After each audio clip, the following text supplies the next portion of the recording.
Hello നമസ്കാരം, എല്ലാവർക്കും ഇന്നത്തെ സ്വർണ്ണവില അറിയിക്കുന്ന ഗോൾഡ് റേറ്റ് ടുഡേ ചാനലിലേക്ക് സ്വാഗതം.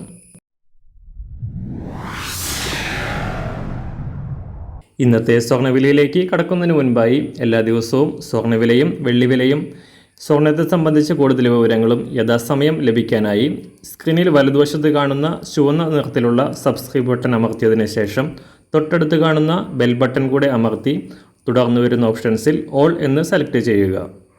വീഡിയോ ഇഷ്ടമായാൽ ഒരു ലൈക്ക് നൽകാനും നിങ്ങളുടെ നിർദ്ദേശങ്ങൾ കമൻറ്റ് ചെയ്യാനും കൂടെ ശ്രദ്ധിക്കുക.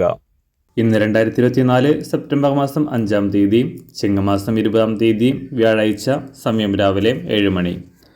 അന്താരാഷ്ട്ര മാർക്കറ്റിൽ സ്വർണ്ണവില കാര്യമായ ചലനങ്ങളില്ലാതെ സമ്മർദ്ദത്തിലൂടെയാണ് കടന്നുപോയിക്കൊണ്ടിരിക്കുന്നത്. ഈ മാസം തുടക്കം മുതൽ തുടർച്ചയായി 5-ാം ദിവസവും സ്വർണം $2,500 പരിധിയിൽ തന്നെ മാറ്റങ്ങളില്ലാതെ തുടരുകയാണ്. പശ്ചിമേഷ്യയിലെ സംഘർഷങ്ങളിൽ താൽക്കാലികമായി അയവ് വന്നതും $US മൂല്യം തകർച്ചയില്ലാതെ തുടരുന്നതും സ്വർണ്ണവിലയിൽ സമ്മർദ്ദമുണ്ടാക്കുന്നു. എങ്കിലും ഇന്നലെ ബാങ്ക് ഓഫ് അമേരിക്ക പുറത്തുവിട്ട റിപ്പോർട്ടുകൾ പ്രകാരം സ്വർണം അടുത്ത വർഷം ഔൺസിന് $3,000 മറികടക്കുമെന്ന വിലയിരുത്തൽ നിക്ഷേപകർക്കിടയിൽ പ്രതീക്ഷയുണ്ടാക്കുന്നതാണ്. സംസ്ഥാനത്ത് ചൊവ്വാഴ്ച പവന് 200 രൂപയും ഗ്രാമിന് 25 രൂപയും കുറവ് രേഖപ്പെടുത്തിയ സ്വർണ്ണവില കഴിഞ്ഞ 2 ദിവസങ്ങളിലായി കാര്യമായ മാറ്റങ്ങളില്ലാതെയാണ് തുടരുന്നത്. ഇന്നും കാര്യമായ മാറ്റത്തിന് സാധ്യതയില്ല.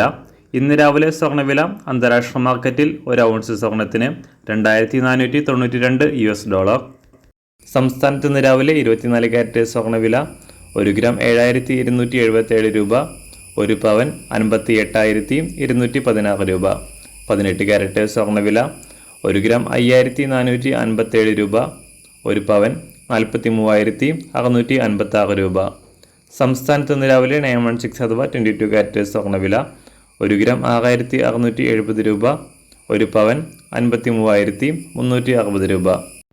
സംസ്ഥാനത്ത് ഇന്ന് രാവിലെ വെള്ളിവില 1 ഗ്രാം 90 രൂപ, 1 കിലോ 90,000 രൂപ. ഇന്നത്തെ മാറി വരുന്ന പുതിയ സ്വർണ്ണവില ഇന്ന് രാവിലെ 10 മണിക്ക് ശേഷം പുതിയ വീഡിയോയിലൂടെ നിങ്ങളെ അറിയിക്കുന്നതാണ്. അതുപോലെ തന്നെ നമ്മുടെ ഫേസ്ബുക്ക്, ഇൻസ്റ്റാഗ്രാം അക്കൗണ്ടുകൾ വഴി കൂടുതൽ അപ്ഡേറ്റുകൾ നിങ്ങൾക്ക് ലഭിക്കുന്നതാണ്. അതിനായി താഴെ കാണുന്ന ലിങ്ക് ഫോളോ ചെയ്യുക. എല്ലാവർക്കും നല്ലൊരു ശുഭദിനം ആശംസിക്കുന്നു. അതുപോലെ ഇതുവരെ സബ്സ്ക്രൈബ് ചെയ്തിട്ടില്ലാത്തവർ സബ്സ്ക്രൈബ് ചെയ്യാനും കൂടെ ഓർമ്മിപ്പിക്കുന്നു. താങ്ക്